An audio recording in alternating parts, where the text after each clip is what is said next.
Hello friends, आज हम left wing और राइट विंग के बारे में बात करेंगे, जिसे हिंदी में वामपंथी और दक्षिणपंथी कहा जाता है। ये जो राइट विंग और लेफ़्ट विंग का जो कॉन्सेप्ट है ना, वो फ्रेंच रेवोल्यूशन से ही पूरी दुनिया में फैला हुआ है।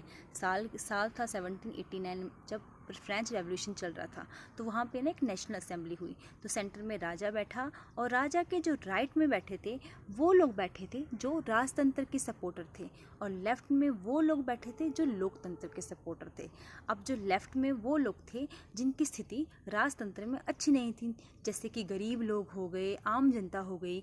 और जो राइट साइड में वो लोग बैठे थे जो राजतंत्र के सपोर्टर थे, जैसे कि मंत्री हो गए, सिपाही हो गए, चर्च के पादरी हो गए। तो ऑब्वियसली उनकी स्थिति राजतंत्र में अच्छी थी और वो बदलाव की भूख नहीं रखते थे। उन्हें लगा पता नहीं अगर डेमोक्रेसी आ गई तो हमारी स्थिति जैसी अभी अच्छी है वैसी रहेगी या नहीं।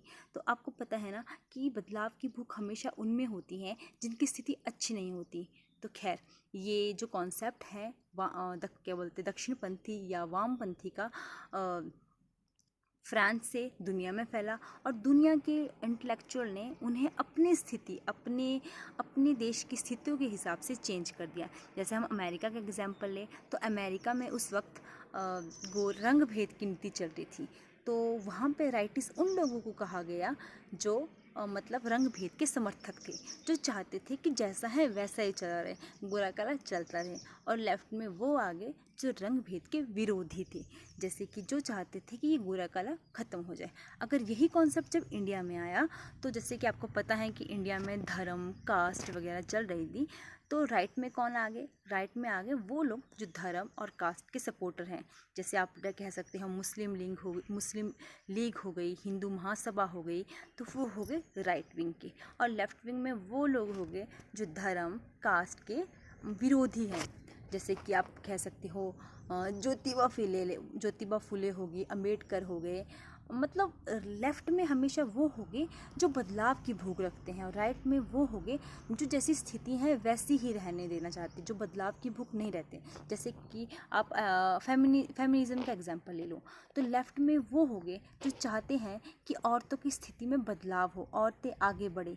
और राइट में वो होंगे जो चाहते हैं कि जैसे चलता है वैसा ही रहे, ये दुनिया पुरुष प्रधान ही रहे। तो वही है लेफ़्ट विंग और राइट विंग।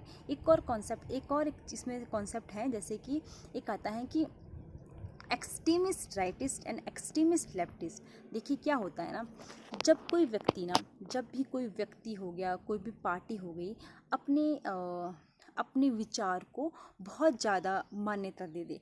फॉर एग्जांपल, जैसे देखो, कोई व्यक्ति अपने धर्म, अपने राष्ट्र के लिए जिसमें बहुत ज़्यादा भावना हो जाए और उसे करने के लिए वो हिंसा पे उतारू हो जाए, तो उसे कह देंगे एक्सट्रीम राइटिस्ट। फॉर एग्जांपल, आप हिटलर का एग्जांपल ले लो। हिटलर कैसा था? वो चाहता था कि उसके अलावा जो वो है वही सही है, और यहूदियों को क्या करता था? वो यहूदियों को बिल्कुल नहीं मानता था। उसने बहुत सारे यहूदियों को मतलब जैसे गैस चैम्बर में डाल दिया था और उनको मार दिया था। तो वो हो गया एक्सट्रीमिस्ट राइटिस्ट। अगर एक्सट्रीमिस्ट लेफ्टिस्ट का एग्जांपल ले लो, तो आप देखो व्लादिमीर लेनिन का एग्जांपल ले सकते हो, स्टालिन का एग्जांपल ले सकते हो, जिसने रशिया में साम्यवाद लाने के लिए वहाँ पर देखो ज़ार की फैमिली को मार दिया था। वहाँ पे रशिया में कितने सारे उन्होंने खून किए, इसलिए ताकि वहाँ पे साम्यवाद आ सके। तो वो लेफ्टिस्ट, एक्सट्रीमिस्ट लेफ्टिस्ट हो गए। तो देखिए, जब भी कोई चीज़ अपनी पराकाष्ठा पे पहुँचती है, जब भी कोई चीज़ अपने चरम बिंदु पे पहुँचती है, वो लेफ्टिस्ट हो या राइटिस्ट हो, वो हमेशा नुकसानदायक होती हैं। धन्यवाद।